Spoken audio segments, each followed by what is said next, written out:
Your high security prison governor, Craig Nesbitt, has come on today to do a little bit talking and obviously see things from another perspective. This is a first for me. I have done interviews on here with prison officers before who's told us about obviously working inside the prison, but this is a first sitting in front of a prison governor and not being on an adjudication. So, Craig, are you still, what is it you're doing now? Are you still a working governor or? So firstly, yeah, my surname's Nethorcott. Oh, sorry, my mistake. Get that right? Yeah. But no, I wasn't a prison governor. I was a prison deputy governor. Right. For the last sort of 5 years at Whitemoor.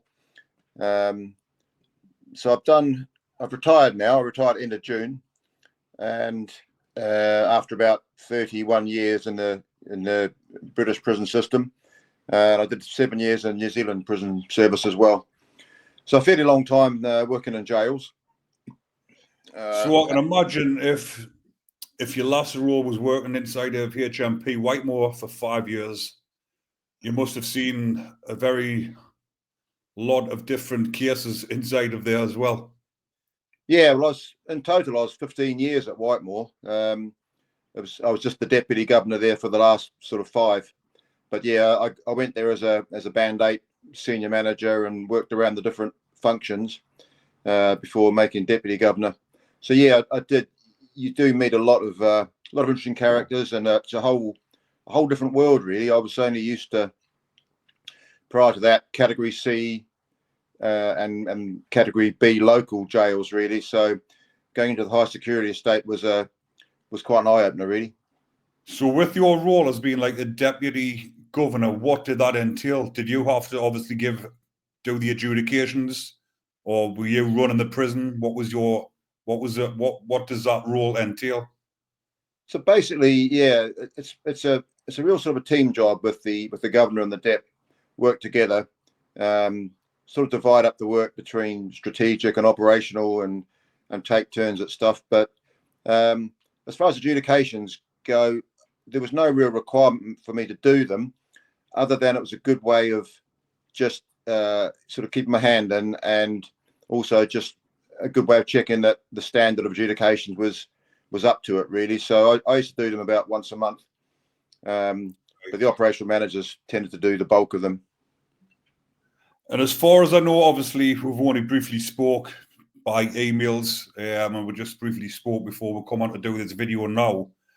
I am assuming, and by the emails and obviously the people that passed your details on for you to get in touch, you were what you would call a fair governor, someone who worked inside the prison system, who treated the inmates fairly, and you did, or you have, got the inmates' interest, or the best interests at heart.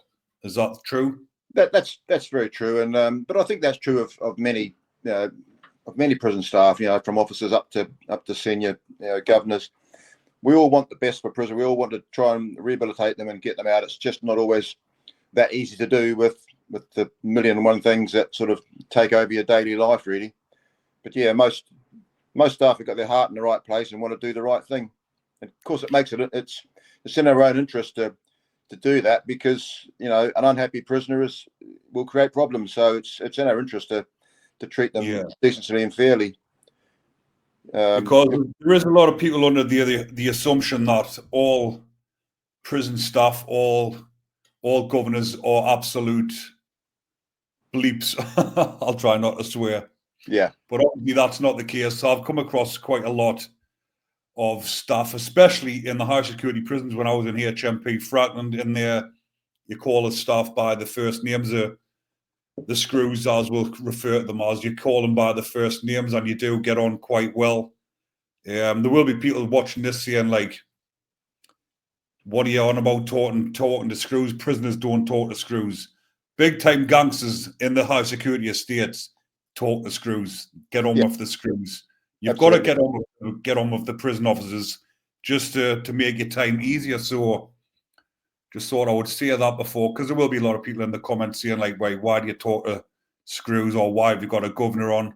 But it's about saying things from a different perspective and putting people in a different light or a different mindset and giving people a chance to like obviously come on and speak. And the main reason you sent us the letter that you done for Joe Outlaw for his most recent trial. And that was obviously the main reason why we got in touch, which we will touch on. But going back to Whitemoor Prison, did you deal with main location and VPs in there? Whitemoor didn't really have a VP wing as such. They'd had one once, but this before I arrived. But no, there was no VP wing there. So it was all mainstream prisoners. And you're 100% right, Ricky. Jails work on relationships, and the prison staff sort of control how those relationships are, really. And with long-termers and high security, everybody wants the jail just to run. You know, we always say that, you know, if we can get to work, the regime runs on time, we can have a bit of a laugh, get a cup of tea at some point. Everybody gets what they want, and you do some good work, and nobody gets assaulted, and the food tastes okay. And we get home safe and sound. Then that's what we call a good day. So it's not the most ambitious sounding good day, but for us in high security, that's all we ask for, really. And we know that the key to that is having really healthy, good relationships with prisoners, and not, you know, in long term, you can't just promise somebody something and think, oh, they'll be gone tomorrow, they'll be, you know, swagged off up to another jail in a couple of weeks. You don't have to worry about it. They're there for, you know, there's prisoners there that were there the whole 15 years I was there. A lot of prisoners like that. And if you fob them off, or you lie to them, or you're dishonest, or even, you know, or treat them unfairly, then they remember that, and, you know, your reputation suffers accordingly. So it's really important to be upfront, to be decent, but also to be true to your word, really. And exactly like you've just said there, which I will touch on. Obviously, you lot, I'll refer to the staff going into the prison. If you go into a prison and you go in with a bad attitude, and you come across these high-profile prisoners that are doing massive sentences, some of them are never getting released, you catch them on a bad day, and then you're on a bad day, and you say something wrong to them, like you've just said there, then it's going to be serious assaults. And obviously that's the last thing that you want when you're in there just doing a job. You don't want to be assaulted off somebody. So obviously the majority of the staff in the high security prisons are very fair, and they will try and help the prisoners. But there is, like you get in all walks of life with the prisoners and the prison staff, you will get that minority that will purposely try and ruin somebody's day. But and it has happened inside the prison systems, and when the staff get assaulted in the high security prisons, it is very serious, which we will touch on. Did you ever witness that, or did you see anybody on the aftermath of being assaulted? Because I do know in Whitemoor Prison there was some staff had been seriously injured over the years, wasn't there? Yeah, unfortunately, I've been witness to far too many of those, really. So yeah, in 15 years, yeah, we don't really do handbags at Whitemoor. If it's going to kick off, it kicks off kind of fairly seriously and quite quickly, and it's often pre-planned. So yeah, it's this. I mean, staff have to be humane and decent, and there's some brilliant staff, particularly at Whitemoor. But every high security jail, I think, attracts the really good staff who learn and understand how to kind of what the prisoner is going through, but also how to talk to them in the right way, really. Because I do know in Whitemoor, you would have been there at the time that there was some radicalized Muslims, some terrorists that actually tried to behead a prison officer, wasn't there? Yeah, it was a attempted murder they got found guilty of. Yeah, and yeah, I was there on that day. So it was a pretty grim day for Whitemoor, and it took us a long time to sort of get through that. Really, it was literally just a few months after the London Bridge atrocity as well, and obviously we knew the victims and the perpetrator on that one. So yeah, that was a bad day at the office. So how do you deal with obviously situations like that? I know I've been in the high security prison before when there's been some serious assaults, and I know when the prisons get locked down, the high security prisons, it's not just like for a couple of hours, which it'll be in the category C's or B's or whatever. These prisons get locked down for days on end, and the cell, everything gets searched. Every inch of the prison gets searched, looking for weapons for what's ever been used in the attacks or whatever. Yeah, it's a really delicate line to tread, because everybody's emotions are high. Prisoners' emotions will be high. Staff's emotions are high. One of our own has been hurt. There's a natural tendency to think all prisoners need to be punished because of this. You know, it's easy to tar everyone with the same brush. And the hardest thing is to keep reminding staff who don't really want to hear this message sometimes, that it's not all prisoners that have done this. One or two prisoners that have done this, or maybe a group, but you've got to be really careful not to sort of punish the majority for the actions of the minority.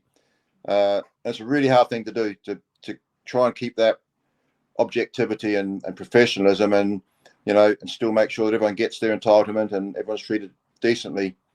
And then time goes on and we sort of get over it, situation like that, and it slowly gets back to normal. But it's a really difficult balance to strike, really.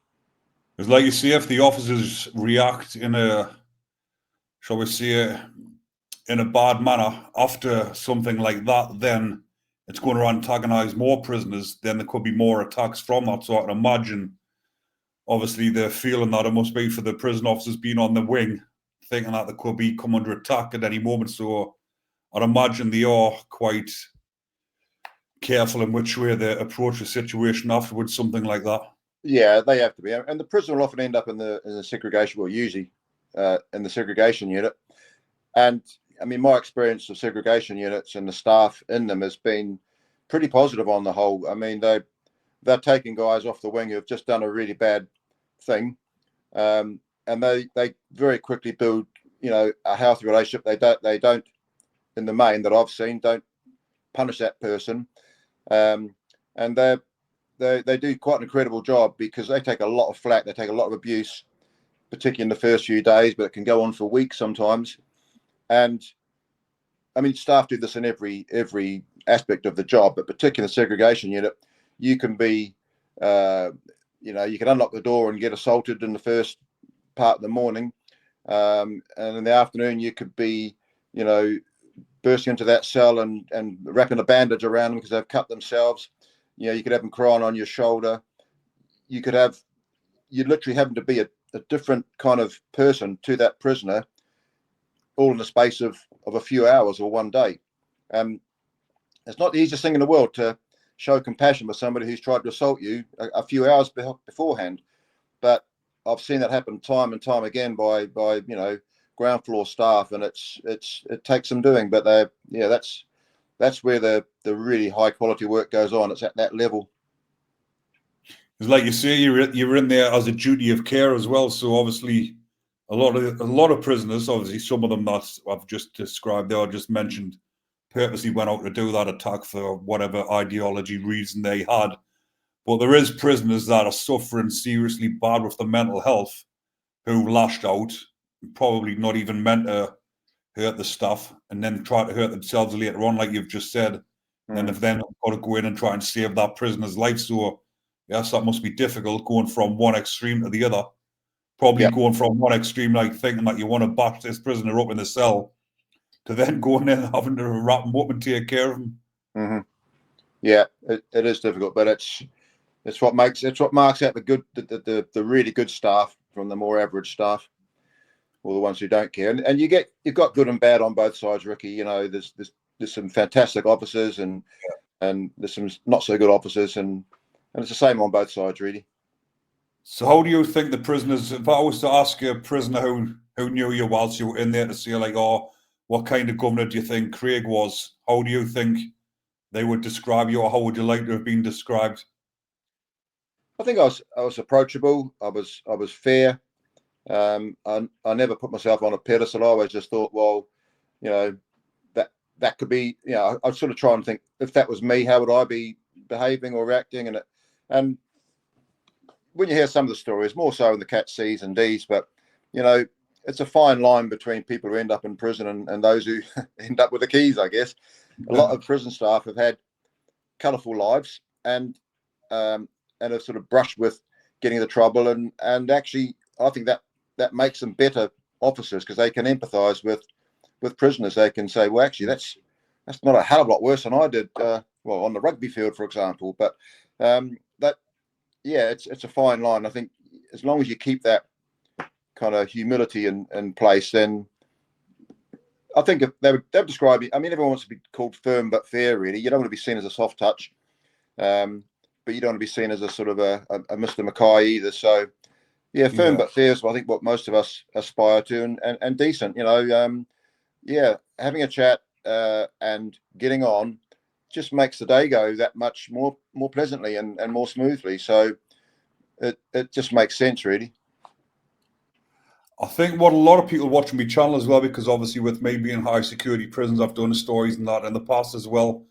What's your view, or what's your knowledge about the Muslim, we'll call it like the Muslim gangs inside of the high security estate? Because I know, and I'll come on and I'll be open and honest and I'll say, like, the Muslims have got a stronghold on the prisons, as in they more or less run the prisons in the high security estate, as in there's that many of them, they all stick together, and a lot of the non-Muslims who have altercations with them are actually the ones that get kept in segregation, even though it's maybe it's not through their choice, but the non-Muslims who have got trouble with the Muslims get put in the segregation blocks, and they're sometimes in there for years on end.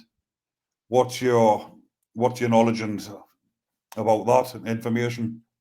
Yeah, I guess firstly I'd say it's a popular statement to make. Muslim prisoners run the jails, and it kind of annoys us, really, because we absolutely run the jails. Nobody gets unlocked without us unlocking them. So Muslims do not run the jails, or no group runs the jails. They rely on staff to look after and to open the door to make the regime run. Having said that, there's definitely some the truth behind that fact, that pressure is put on non-Muslim prisoners to convert. Faith's a big thing in jail. Faith's a very, very useful thing in jail, and a lot of prisoners do find a faith of some sort. The facts usually don't bear out the sort of the rhetoric. So, and it might obviously be different for a prisoner who's been converted, but there's people who convert from Islam to Christianity, so that still goes on in a high security prison, or they switch from different faiths. So that would seem to indicate that there is some degree of choice for some prisoners. Others who are maybe a bit more vulnerable may convert and feel safer. So it does go on, but I don't think it goes on to the extent that the media sort of like to portray it as. Certainly not that jails are run by Islamic prisoners, and there's also, I think it's important to make the distinction between the Islamic religion and extremist ideology, and there's a massive difference in that.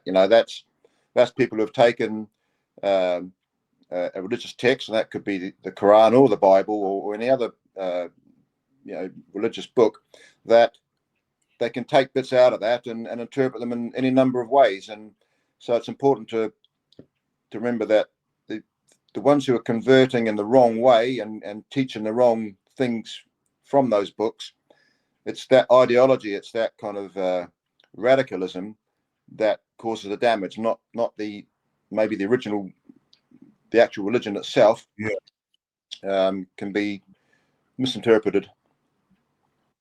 But with them, obviously they all stick together inside of prison. And when I said like run the prisons, I don't mean run the prisons as such, but if you're someone who has an altercation with the Muslims and you get sent from one high security estate or one high security prison to another, then you're bang in trouble when you land there, because obviously, like I've just said, the Muslim Brotherhood, they've all got to stick together. So if you've upset one group in, say, Frankland prison, you get sent to Whitemoor prison, you are going to be attacked on sight by the Muslim Brotherhood, so to speak. Yeah, I mean, gangs are a huge problem in prisons, not just not just Muslim gangs, but gangs of all sorts. So in a way, it's the nature of if we're going to take people who have committed serious offences and put them all into a building together, it's inevitable. People are going to look for comfort in numbers and safety in numbers. So I think it'd be disingenuous not to expect that to happen, really, and to think, well, I'm in jail. And don't forget, a lot of murderers, when they go to jail, it's their first time in jail. They may have done quite often they've done no previous, crimes. So these are people who are actually not that familiar, or not familiar at all with jail. So they're desperately trying to work out how to stay safe, and they think, well, hang on, this is a prison full of really, really violent people. It's hardly surprising they look for ways to stay safe. Yeah. But like I've mentioned about some of the non-Muslims, it's mainly the non-Muslims that I have heard of that get put in the segregation blocks, and they're kept there for years on end. And sometimes they're not down there as a VP, they're down there for their own safety, and they're not allowed onto the wings, are they? Well, it's not so much they're not allowed in the wings, it'd be unsafe for them to go into the wings. So that's what I mean, yeah. It's kind of a chicken and egg thing. So though they've often done something to offend the Muslims, and because sometimes they prefer to be in segregation. That's our segregation units aren't full just because people have misbehaved and end up in them. There's lots of what we call segregation seeking behaviour, where people actually want to be in the seg because they feel safer there, or they're quite happy. They know they'll see a governor and a doctor every day, and they'll get their basic entitlements, and they're quite happy with that. So they're not all being held there against their will, but they've done something that they knew would make their position on normal location untenable. Yeah. So you came across the Joe Outlaw. I'll just put this banner up here about the IPPs.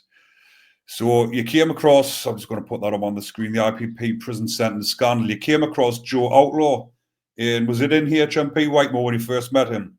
Yeah, Joe arrived at Whitemoor. He was destroying a lot of cells in various other prisons and high security estate. I didn't know a lot about him other than he was causing a lot of damage. So I think he came to us for a bit of respite from somewhere, and went into our segregation unit where he was choosing to be in segregation at that time. And this was shortly after London Bridge, and he carried on causing damage to our cells.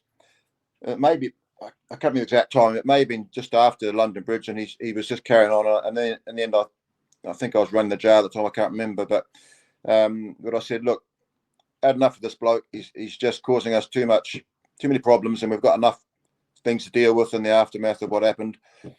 So let's get some respite ourselves. We've had him a little while now.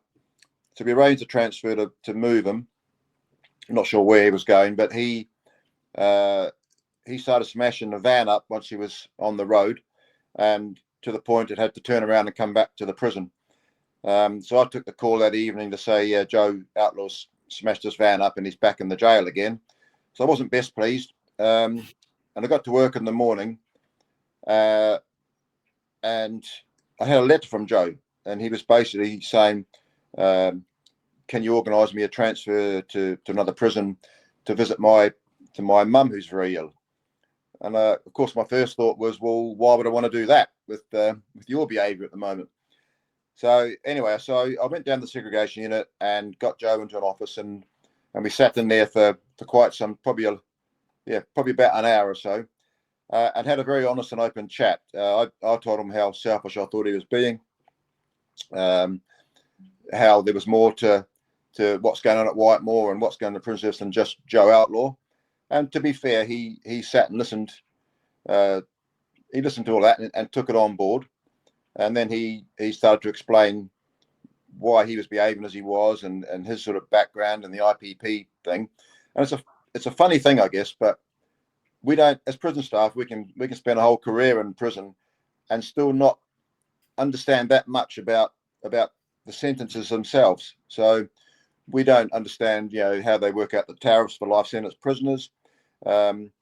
we think we hear about things like joint enterprise and IPPs, but we don't necessarily go out of our way to dig into those things and understand them. You know, we work in prisons, we don't work in courts or probation, so we kind of we tend to take prisoners as we find them and think, well, okay, mate, yeah, I know you're saying this is harsh, or that's happened, or miscarriages of justice, or whatever, but we just have to deal with you in this prison and try and get on the best way we can. So we're busy forming those relationships. We're not busy trying to understand really so much what got them there, or whether it was just or not. We just think, well, we can only work with the factors that you're here.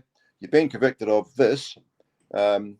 These are the courses that have been identified for you, or this is what has been, you know, set out for you to reduce your risk, and we'll help you get onto those and manage the behaviour. So we tend to work with the individual, and when they're misbehaving or playing up, we tend to manage the symptoms rather than look for the underlying cause of their behaviour. Having said that, we do have, you know, psychologists and lots of specialists who do that sort of work to try and improve that behaviour, reduce that risk. And before you come across, Joe, did you, obviously we were just on about the IPP prison sentence, but there will be a lot of viewers watching this now not even knowing what the IPP is. I'll just quickly give a brief description. It is imprisonment for public protection, which the prisoner will not be released until the parole board see that they're no longer a danger to the public. And some people who are sentenced at a 6 month tariff are actually in prison 17, 18, 19 years later. And Joe Outlaw is one of those that's been in prison for, I think it's round about, I can't remember exactly, it might be around about 14 years or something now. And his tariff was about 4 years, something like that. I can't remember the exact details, but this is just like a brief description about the IPPs. And did you understand what the IPP was before you met Joe? Not really. No, I didn't know a great deal about it. So Joe explained that, I mean, I think the sentence was abolished in 2012, and Joe was sentenced in 2011, probably about 3 months before the sentence itself was abolished. He got, I think, a 9-year tariff initially. He got reduced on appeal to 4.5 for robbing a fish and chip shop of £200 with an imitation firearm. He said he was on drugs at the time, not the cleverest thing he'd ever done. The fish and chip shop knew him well because he was a regular customer there, and he didn't. I don't think he even had a mask on, so it wasn't the most sophisticated offence, and was always going to get caught. But he got a 4.5-year tariff in 2011. So, and not knowing much about it. So when I met Joe, yeah, I got to understand how IPP prisoners kind of slipped through the net. They didn't really understand the sentence.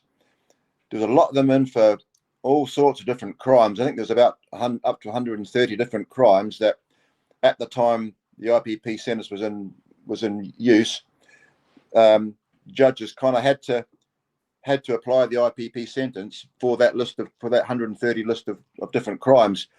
So I realised that actually some of those weren't, on the surface, all that serious. And if Joe had been sentenced in 2012, 3 months after it got abolished, then he would have been out. He would have been out years and years and years ago. So it seemed like to me, yeah, that does feel harsh. And when prisoners start losing their hope and feeling like there's no legitimacy, as Lord Wolfe concluded after looking at the Strangeways riots and way back in 1989, he said, you know, once you extinguish hope, then mental health suffers, and if you don't know when you're getting released, I mean, even a life sentence prisoner has got time to understand what's required of them to be able to get released on their tariff date. Whereas the IPPs, the tariffs are often so short, could be 18 months in some cases, that they've not got a clue what they're supposed to have done when they come up for their first parole hearing, and then they sort of turned up expecting to be going home and find that no, you're not going anywhere because you've done nothing to reduce your risk. So the mental health seemed to suffer. And in Joe's case, I think Joe kept saying by destroying cells, he was not one who assaulted staff. He was very personable, very articulate. He was quite likable. Certainly the SEG staff at Whitemoor, on the whole, got on pretty well with him. He'd have his meltdowns. He was, he was certainly, he wasn't always a charmer, but he was deeply frustrated, and I think he was coping mostly by destroying cells or breaking things, and he'd go climbing at a fair old risk to his own safety. But it was instrumental. It was to kind of shine the light on the fact that he was trying to scream out, I shouldn't really be here. I shouldn't be in jail still. And he could behave really well for long periods of time when he felt there was hope at the end of the tunnel. We felt, yes, this is going to work in my favor, that people will listen to me.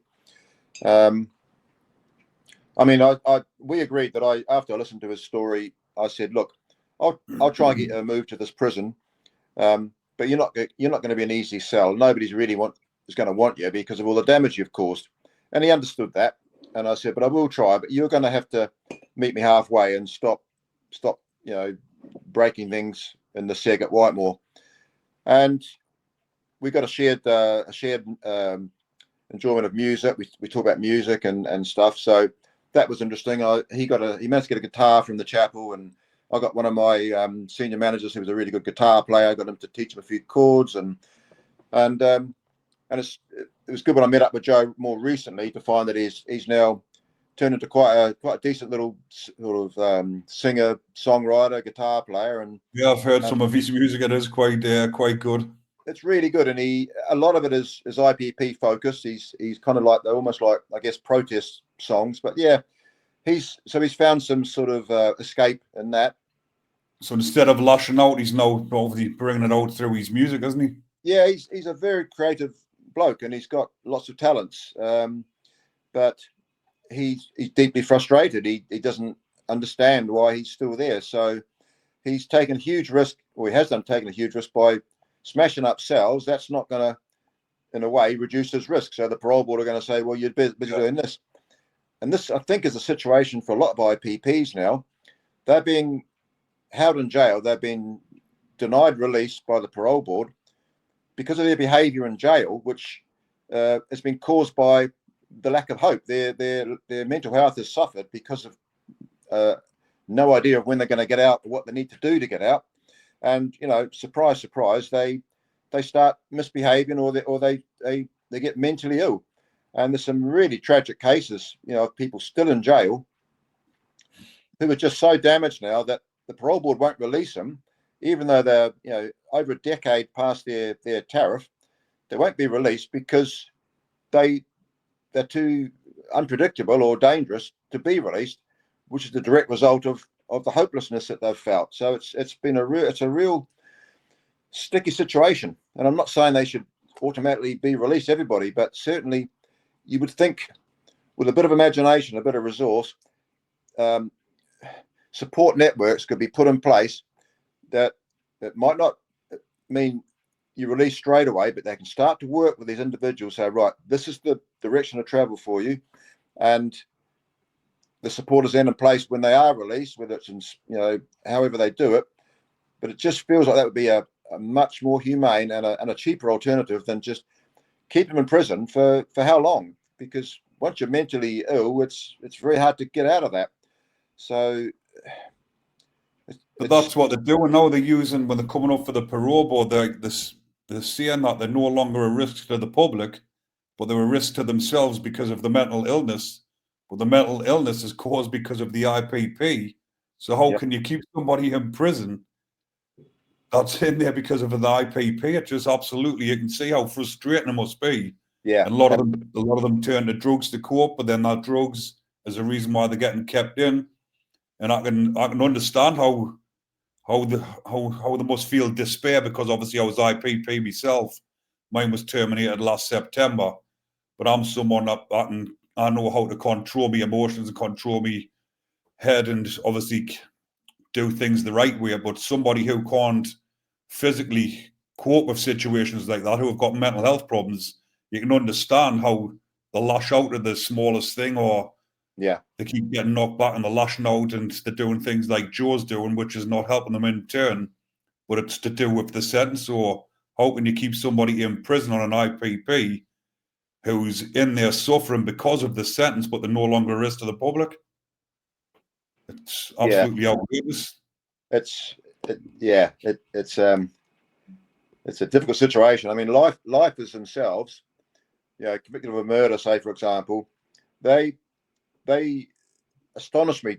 They used to constantly astonish me with how upbeat and cheerful they could be on a daily basis. As long as everything was running well, they just got their head around it, and they were some of the mentally the strongest people I've met. I don't know how they kept so cheerful, but they just did, and they just got on with it. And they were very, they were easily, if the regime didn't run right, so the small things would get to them, but they just learn. They can sort of look at how long they've got to go and think, fighting the system inevitably just causes more pain and angst, and doesn't you can't. None of us can beat the system.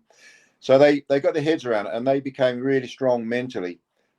The IPPs haven't really been able to do that to the same extent because of the indeterminacy and the more shortness of it. They've still got sort of one foot in thinking, well, I've got a 2-year tariff or a 4-year tariff, so it's kind of, that release is tantalizingly close, but it's not really released. And then it dawns on, well, not suddenly, it dawns on them over a period of years that actually in many ways I'm no different than a lifer with a 25-year tariff, because nobody seems to be seeing the reduction in risk, or the fact that just I've been in jail for this long, that in itself should be seen as reduction of risk, but nobody seems to be seeing that. So they're in a really awkward situation. Like you say, someone who was doing a life sentence with a 15 or 20-year tariff, they've got all that time to adjust, that time to get the courses done, get time to obviously rehabilitate themselves and do stuff constructively in prison. But with a short tariff, they haven't got time to do that. And then when they come up for the parole, they get knocked back because they haven't been able to do them. But that's through no fault of their own as well. It's like, just an ongoing vicious circle. And then they get sent to another prison to do the course. They get to that prison and find out that prison no longer does the course. Then they have another hearing and they get knocked back because they haven't done the course, which is, it's then the prison's fault or the system's fault and not their fault. But then they're still getting punished for it. Yeah. There's lots of IPPs. I mean, high security is there for the most serious offences, and I would say we've got a disproportionate number of IPP prisoners who actually their index offence was not that serious. Okay, I'm not belittling it. Joe's was robbing a fish and chip shop, got 200 quid. I've heard of people who stole a mobile phone, like punched another 17-year-old kid and took a mobile phone. Took his bike off him. Another one took a mobile phone. Another one took a laptop. And as I say, I'm not belittling any of those. They must have been traumatic for the victim. But that's those sort of people you wouldn't ordinarily expect to find in a high security prison. And how's that happened? Well, because they've been damaged by the IPP, by the indeterminate nature of the sentence, and their behaviour has then deteriorated to the fact that they've become unmanageable. And of course, if a prison becomes unmanageable or too violent for Cat D or Cat C conditions or Cat B, there's only one end result. They end up in a dispersal prison, and that's the end of the line. We don't discriminate. We take anybody, but those people shouldn't really have got there by the nature of what they actually did to start with. So what's your role now then, Craig? Do you help IPPs and lifers, or do you? I guess I do. So as I say, I retired into June, but I've been working at Woodhill just once a week doing adjudications, helping them to catch up on adjudications. High security estate's fairly small estate. I mean, now it's a long-term high security estate, it's a lot bigger, but there's still a lot of prisoners who I've known for years and years. So I'm always running into those, and I just kind of, I was only there to do adjudications, but I got dragged into other stuff. And then when Joe turned up at Woodhill for a while for a bit of respite from Whitemoor again, it was good to catch up with him again, and I did a lot of adjudications on Joe, but we also had a lot of conversations about progress, how he'd been doing really well. Because when I got him to this other prison to visit his mum, it was only for the deal was, look, the minute he starts breaking things or misbehaving, I'll send a van up and we'll bring him straight back and all this sort of thing. And so there was some strict criteria before I could get him accepted. But after he'd been there a little while, the guy I did the deal with said, look, he's behaving really well. He's did some charity work for the homeless. He's been no problem at all. We'll keep him a bit longer. And I thought, yeah, okay, great. And then next thing I heard was he got a CCAT. So he got downgraded and went off to a Cat C prison. So he seemed like he was heading in a good direction.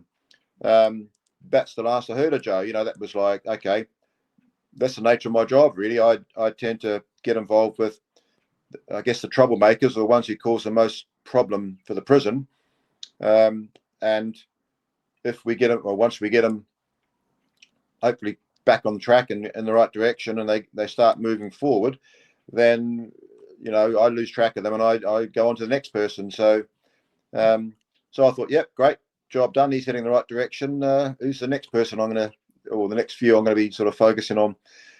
And there was only a few years later that I sort of heard from him again that he somehow that had gone a bit wrong, and he'd ended up back in high security. And that was when I was working at Woodhill once a week. And then when he came to Woodhill, as I say, we sort of reconnected again, and I caught up on everything and began on with him, and I got to know a lot more about the IPP sentence from Joe. I started reading it about a lot more, and I started thinking, wow, this is a really bad thing. It was like, I think that there's a UN special rapporteur, Alice Edwards, who said it's not the sort of thing you'd expect to find in the UK, like law. It's something you'd expect maybe in a third world country, but that something like this would be happening in sort of plain sight, and nobody really, the public don't seem to understand it. I think the public still have a fallacy or a belief that prison works, and the longer we put these people in jail for, the better. And that's a dangerous belief, because putting people in prison for longer and longer periods of time, it destroys them. It keeps them off the streets for longer. It doesn't make them safer people. In my view, I do think, as most people would agree, that there's too many people in prison. But once you break those family ties, once you break that sense of being in a community, and it doesn't take that many years in jail before you become institutionalized, it becomes extremely difficult for somebody to reintegrate into the community. But they're going to go into the community at some point. So do you want them to coming back sooner and safer, or later and really unsafe and really bitter and twisted that they've been in for so long? And it's a difficult one. I think politicians have a hard job, because they're kind of guided by public opinion and what the public say. And the public are fearing for their safety, thinking that crime's an epidemic, as often painted by the tabloids, not actually backed up by cold hard facts. But the public think that, then they'll say, be tough on crime. And so that's what what the Labour Party brought that in, and way back in the 2000s said, look, in fact in the 1990s, be tough on crime. It's a great message. But what political party now would say, oh, we're not going to be tough on crime? But being tough on crime doesn't necessarily mean just lock them up for longer and longer, and bringing in sentences like the IPP. I mean, the IPP lasted for about 7 years, I think, before it was abolished.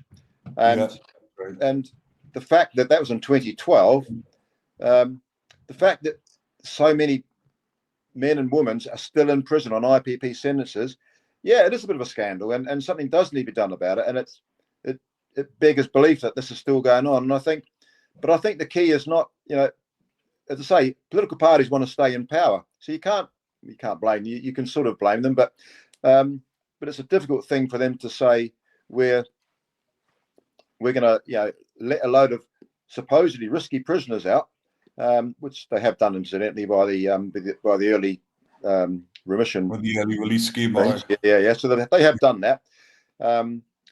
And I haven't heard a hell of a lot gone wrong with that so far. So that's been good news. But why have the IPPs been sort of ignored in that process? But I think David Blunkett did say it, didn't he? David Blunkett said it was the biggest regret, and he has nightmares about the IPP. It was his biggest regret that he ever done bringing that sentence out, because he didn't even realise what it was, to be honest, when he brought it out, not realising it was going to be used by so many judges. But the judges didn't realise what they were giving out either, and that's what's caused this, what I'm calling now like a scandal, the IPP scandal. Yeah, and I think that speaks volumes, really, when the person who brought the law in is now actively campaigning against it. That says a heck of a lot about just how unjust it is and inhumane it is. So, but I do think that the only way this is going to change is the general public sort of realizing that actually being tough on crime doesn't mean locking people up longer and longer.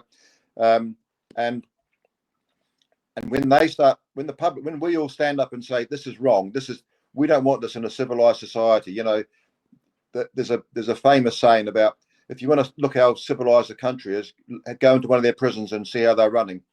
And anybody going into a prison and talking to some IPP prisoners and learning about their history and would be shocked. And I think it's easy to say keep them in jail, do this and that, when you haven't got first-hand knowledge, when you don't go in there or we don't meet the family. And when you meet these people, you know these people, as anybody who works in a prison gets to know them, it's the human factor, you know, that they become human beings, not just statistics. So I think the general public have got a huge role to play, and it's not about we must educate the general public. No, the general public aren't helpless. They need to educate themselves. You know, we all need to stand and say, well, hang on, what's this about? Do some Googling and look into it and find out for yourselves just how this has destroyed so many lives and families, and say, well, enough's enough, and let's start campaigning. The government say, no, we don't agree with this. This is not good. And if you do something about it, we will vote for you, because we'll appreciate that you've done what's right, not necessarily what you thought was popular. Well, there was 100, I think there's around about 100 IPP prisoners who lost hope inside the prison and obviously killed themselves. And that was the only way that they could see that they would ever be released. But there's also, I'm not sure on the exact amount of IPPs out in the community who were that scared of recall that they actually killed themselves, so they didn't have to obviously go back to prison.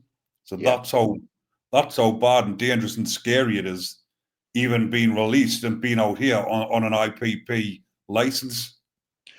Yeah, the whole IPP sentence is flawed in so many ways. So there's the whole lack of progress and hope that comes from being in prison. But the recall system, I know it's been improved through the review in 2024.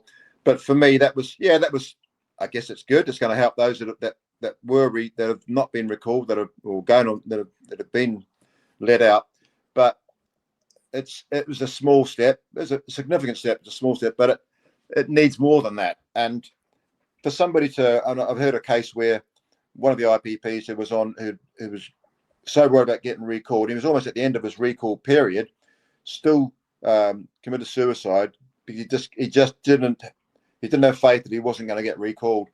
And I've heard of people being recalled for the slightest reasons, you know, being late for an appointment or which all harks back to the fact that they're just not perhaps getting sufficient support in the community. And a recall decision being made by a solitary probation officer, for example, that can't be right. That should be a judicial decision. That should be a group of people saying, right, hang on, what's this? So this person has been released. They've behaved in a number of good ways. They probably would have reduced their risk in some ways. To make an arbitrary decision by one person that no, he was late for my appointment, and put him back in jail, where it can now take further years to wait for the next parole board review and demonstrate reduction of risk and say, well, you didn't report. That's, I can't think of a them probation officers, like you say, they've got too much power, because I've done it myself when I've been to probation, and if you don't get on with your probation officer, or your probation officer's talking down to you, they're having a bad day or whatever, and you have your say back, they don't agree with what you've said, they'll just say, right, we stuff you, you're getting recalled back to prison. Yeah. Or like you say, if you've got a new probation officer who's brand new, doesn't really know about the IPPs, he's late for his appointment, or he might have missed one, and they'll just say, right, you're just going to get a recall. Some of them would do the recall thinking that it's only a 28-day, when the IPPs, an IPP who gets recalled, you're looking at a minimum of 12 months because the system is that backlogged as well. Yeah, absolutely. Yeah. So, and it's like that, and that's why I say it should be a judicial, rational decision. It shouldn't be an emotional decision because of personalities. And you reduce that risk. You get away. You remove that by making it a judicial decision. You know what? Let's okay. This is what happened, but what are the cold hard facts here? You know, what does that actually mean, that that person needs to go back to jail for being late for an appointment? I'd argue probably not. Doesn't mean that they're dangerous. Just because they missed an appointment doesn't mean like this offender is dangerous. Send him to prison for 12, 24 months or whatever. Yeah. But again, it's once you get back in the prison, when you've been recalled, it's then what happens when you're in there. If there's a fight or an altercation and you're involved in it, then you're talking another 2 years or 3 years inside a prison, all for the sake of people who's missed appointments. And that's why they find it so frustrating, the IPPs, because a lot of the time you'll know yourself inside a prison when they're rampacked full of drugs and everything. Now, if a prisoner comes up in your face, assaults you, then you retaliate. Because you've retaliated, you've showed an act of violence, you will not be released on your parole board, when the other person who's doing a normal sentence still gets released. It doesn't bother them. Yeah. I just find it incredible that two people that have done the same or similar offence, if one did it within that window when the IPP was going and the other didn't, that person's been out for decades, and the other one's still in for doing the same thing, and that just cannot be right. Cannot be right. We'll go back to talking about Wood Hill, because I know a lot of people will find it interesting as well, and that's where Charles Bronson is, who was one of the UK's most notorious prisoners. Did you ever come across Charles Bronson? No, I didn't. No, he was never in the same jail as me at the same time. Because I know he's in Wood Hill now, I believe, or he was there, wasn't he? I'm not aware of that. No. But Charles Bronson's one of those as well. That the sentence that he's serving was it a discretionary life sentence, which was similar to the IPPs, but obviously the things he's done throughout his sentence is the reason why he's been in for so long. I think he's been in for nearly 50 years. Okay. Yeah. To be honest, Ricky, I don't know much about Charlie Bronson. No. What about Tommy Robinson? Was he in Wood Hill? Did you come across him? No, I didn't come across him. No. I know he was there, but that was about all. Yeah. What about any other high-profile prisoners that you've come across? I mean, I have done, but I'm not sure how helpful it'd be to talk about individual prisoners. Right. Obviously, if you're still working there, I can understand that you kind of talk about certain things. But it's been a very interesting talk, Craig, getting it from a different perspective as well. Obviously, when I've come on and started doing my channel, I've changed a lot of people's mind, because a lot of people watching my channel, obviously law-abiding citizens, would have a certain perspective about prisoners. But obviously, when they've seen me coming on and seen the way that I talk, and obviously turn my life around, it's actually changed a lot of people's opinions about prisoners, because obviously I was one of them. And the people watching my channel now obviously like watching me and have got a lot of respect for us. So obviously the same for you. People will come on and be thinking, oh, well, he seems like a sound bloke. Not all governors, not all prison staff are what people think they are, because a lot of people think that prison staff are hard-faced and not very nice people, especially nice. But obviously you coming on and talking like this, people will have a bit of a different understanding as well. Well, hopefully, yeah. I mean, because high security is difficult, because we don't. I mean, when I was working in Cat Cs, we would see progression. We'd see guys coming in. They knew how long they were doing. They had access to all the courses. I was at Wayland when I first started way back in '94, And a prisoner that I worked with there on the drug rehab unit ended up managing the Prison Reform Trust. You know, he got a doctorate in criminology. He turned his life around, and you would see that quite often. People would not come back to jail. In high security, we almost don't have that kind of luxury because the end is so far away for so many of these men that we're just trying to get them through the day and do the best we can in that respect, really. But it's progression. It looks different in high security when you've got so long to do. When you know there's a whole special kind of pain when you've got to spend, you have to spend longer in jail and you've been alive on the planet for.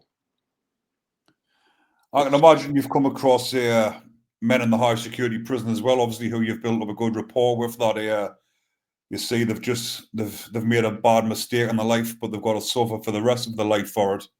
And obviously, you're working with them on a daily basis. I can imagine you feel a bit sorry for them when you're going home on a night and knowing that they're stuck in there for the rest of their lives. Yeah, one thing I say, and it's probably not the most popular comment to make, but one thing I've always said is that we shouldn't necessarily judge a person or a person's worst mistake shouldn't define them as a person. You know, if we all take our worst mistake, and we've all made mistakes in life, and would we want to be labelled by our worst mistake? Would we want people say, oh yeah, you did this when you were 17, 18, therefore that's all you are. You're a murderer. You're a drug dealer, whatever. And actually, we're all human beings. We've all got brothers, sisters, mothers, fathers, and skills and personalities.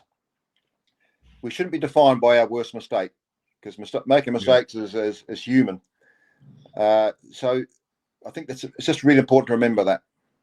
Yeah, obviously you've got to have that professional outlook as well. But I can imagine, not that you'll be able to say anything about it, but I can imagine there's certain prisoners that have committed the most heinous of offences, the ones that have done things against little ones that, in my eyes, don't deserve that second chance, and that they should be defined by the action that they've done to them little ones. That's my feeling on them.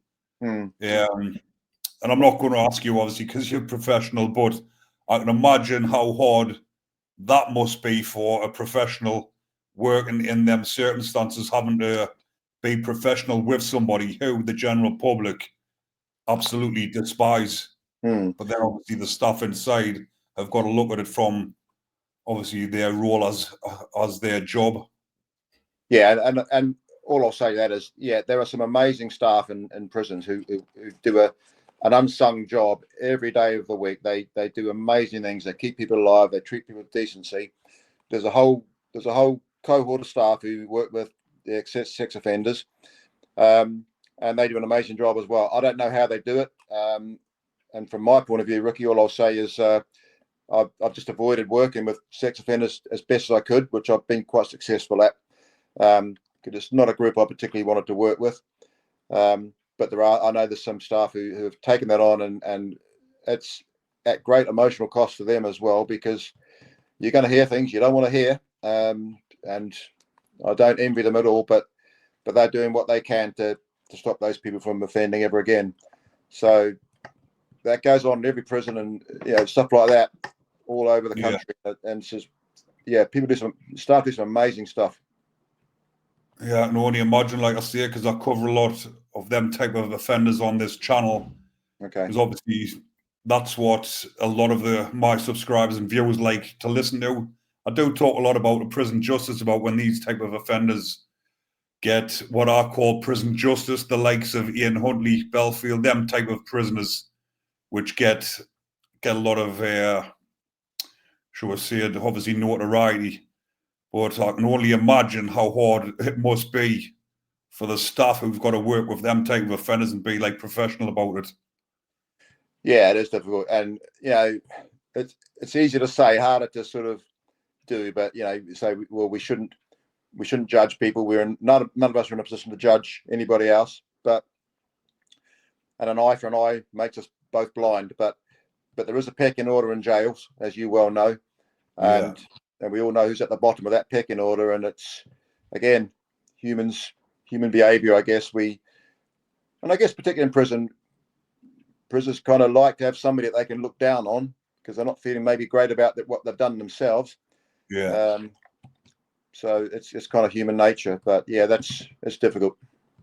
But a lot of the murders that I've covered on my channel as well that have happened in the high security prison, they've actually, the majority of them happened on the VP wings, which has actually been what I call them as bacon on bacon, where they're that's where most of the murders actually happen, on the VP wings, where they're actually killing each other. Well, the thing is with the VP wing, it becomes just like a normal wing. So you end up, and that's why we were never keen to have a VP wing at Whitemoor, because they'll either go there because they've been bullying or they're victims, and they just start to be like a normal wing with the same behaviours, and then the victims find that, and often bullies will go to that wing deliberately because they know it's full of victims and they know it's going to be a good place to get to sell drugs and things like that. So VP wings are notoriously difficult to keep running in a steady way, because they'll go running to the wing saying, "Yep, I'm getting victimized, bullied, whatever." And the minute they're on that wing, they just turn around and start bullying themselves. So it's a difficult one. I keep saying I can only imagine. but yeah. Well, Craig, is there anything more that you would like to add to this podcast? No, I think hopefully I've covered most of what I was keen to say, really. But I think maybe the one thing was that you asked, am I sort of now getting involved with sort of campaigning and stuff for IPPs? And I suppose I am in a way, because not because I deliberately set out to do that, but just through my experience and getting to know more about it through talking to Joe and understanding, knowing Joe for so long, and sort of just thinking this doesn't feel right, and looking into it and realizing no, it's jolly well not right. So I do feel very strongly about it now, and as I'm now in retirement, it's I guess you could say I'm actively sort of looking to do anything I can do to help, hence being on this podcast. Well, I can see, obviously, by doing the podcast and obviously coming on and speaking, and I admire you for coming on and speaking openly as well. And it seems like obviously you've got compassion, which is good to see, because a lot of IPPs who'll be watching my channel as well will give you a lot of respect for that. And I give you respect as well, because I can see you've got compassion. You wrote that, was it like a reference for Joe for his trial that he had last week? A statement, sorry. So obviously you've done that off your own back, and you've got compassion, and it's nice to see that there's someone like yourself who's a governor that's actually got that compassion for prisoners. So thank you for that, Rick. That's very kind. And but what I would say is that compassion, there's lots of staff with that compassion, lots at every level, from governors down to officers. There's lots and lots of really brilliant people working the prison service, doing an almost impossible job, with overcrowding and, like you say, drugs and drones and all the things we have to put up with on a daily basis.